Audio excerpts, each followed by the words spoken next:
Selamat pagi semuanya. Sebelum kita memulai home learning, mari kita merenungkan sedikit dari firman Tuhan. Sebelum itu kita akan bernyanyi dari Kidung Jemaat 396, Yesus segala-galanya. Kepadanyalah kita berserah.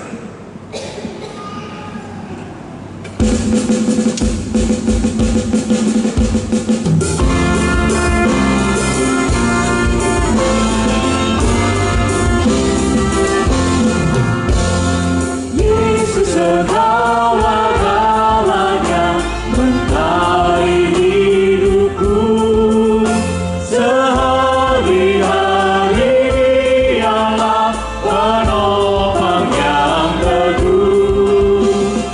Bila ku susah berjasa, aku pergi kepadanya, sandaranku, penghiburku.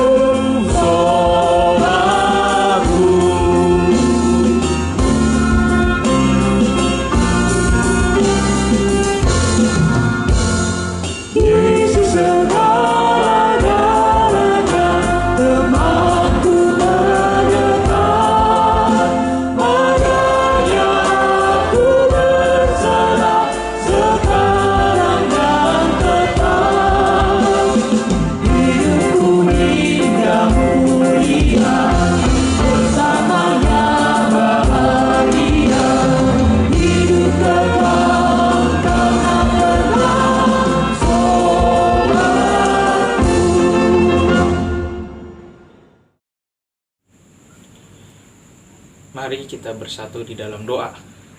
Tuhan, Kaulah segala-galanya bagi kami. Terima kasih atas pagi yang indah. Dengan tubuh yang sehat kami boleh bangun tidur. Tuhan, sebelum kami memulai aktivitas kami hari ini, kami akan merenungkan sedikit dari firman-Mu. Tolong buka hati dan pikiran kami, biarlah firman-Mu dapat hidup di dalam kehidupan kami. Kami siap untuk merenungkan firman-Mu.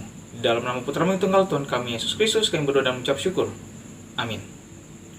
Mari kita siapkan Alkitab kita yang diambil dari Matius 27. Matius 27 ayatnya yang ke-57 sampai ke-66. Matius 27 ayatnya ke-57 sampai 66. Saya akan membacakan dengan judul perikop Yesus dikuburkan. Menjelang malam, datanglah seorang kaya, orang Arimatea yang bernama Yusuf, dan yang telah menjadi murid Yesus juga. Ia pergi menghadap Pilatus dan meminta mayat Yesus. Pilatus memerintahkan untuk menyerahkan kepadanya, dan Yusuf pun mengambil mayat itu, mengapaninya dengan kain lenan yang putih bersih, lalu membaringkannya di dalam kuburnya yang baru, yang digalinya di dalam bukit batu, dan sesudah menggulingkan sebuah batu besar ke pintu kubur itu, pergilah ia. Tetapi Maria Magdalena dan Maria yang lain tinggal di situ, duduk di depan kubur itu. Ayatnya 62. Keesokan harinya, yaitu sesudah hari persiapan, datanglah imam-imam kepala dan orang-orang Farisi bersama-sama menghadap Pilatus. Dan mereka berkata, "Tuan, kami ingat bahwa si penyesat itu sewaktu hidupnya berkata, 'Sesudah 3 hari aku akan bangkit.' Karena itu, perintahkanlah untuk menjaga kubur itu sampai hari yang ketiga. Jikalau tidak, murid-muridnya mungkin datang untuk mencuri dia, lalu mengatakan kepada rakyat, ia telah bangkit dari antara orang mati, sehingga penyesatan yang terakhir akan lebih buruk akibatnya daripada yang pertama." Kata Pilatus kepada mereka, "Ini penjaga-penjaga bagimu. Pergi dan jagalah kubur itu sebaik-baiknya." Maka pergilah mereka, dan dengan bantuan penjaga-penjaga itu mereka memeterai kubur itu dan menjaganya. Judul renungan kita adalah berani tampil beda. Nasnya diambil dari ayatnya ke-57, Matius 27 ayat ke-57. Dan Yusuf pun mengambil mayat itu, mengapaninya dengan kain lenan yang putih bersih. Menjadi orang Kristen harus berani tampil beda. Tampil beda yang dimaksud adalah kita hidup dengan tidak mengikuti arus dunia, tetapi hidup dalam standar kehendak Allah. Ada standar nilai dan gaya hidup yang harus kita ikuti sehingga kita berbeda dengan anak-anak dunia. Banyak orang Kristen yang tahu hukum Tuhan dan mereka harusnya hidup dalam standar kehendaknya. Tetapi mereka terbawa arus dunia dan kompromi dengan dunia, mencari pembenaran sendiri demi memuaskan keinginannya sendiri. Banyak orang Kristen yang telah percaya kepada Yesus dan menjadikannya sebagai Tuhan dan Juru Selamat pribadi, namun mereka hanya mendambakan berkat dari sorga, tetapi tidak mau hidup sesuai dengan standar dan kualitas hidup kerajaan sorga. Padahal, salah satu syarat kita limpah dalam berkat Tuhan adalah hidup menurut kehendak Tuhan, bukan menurut kehendak kita sendiri.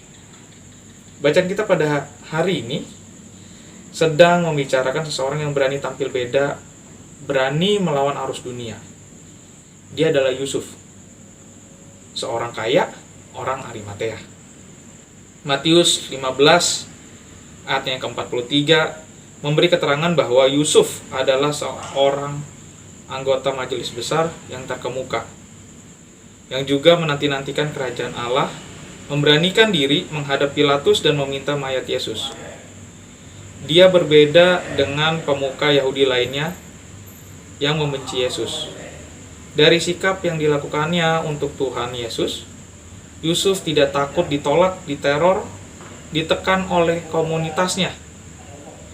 Yusuf tidak takut kehilangan kekayaannya dan kebesarannya. Apapun resikonya akan diterima dan ditanggungnya. Bagaimana kita?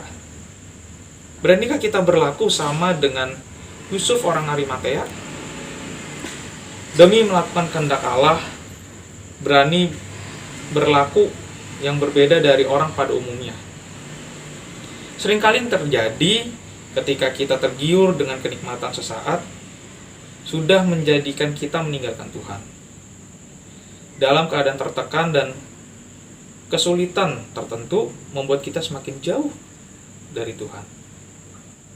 Dengan melihat kisah hidup Yusuf orang Arimatea, marilah kita menjadi pribadi yang memiliki pendirian yang teguh juga kokoh, sehingga tidak mudah dirobohkan oleh arus dunia. Dalam segala perkara kehidupan ini, tetap mengikuti Yesus yang mengutamakan kehendaknya.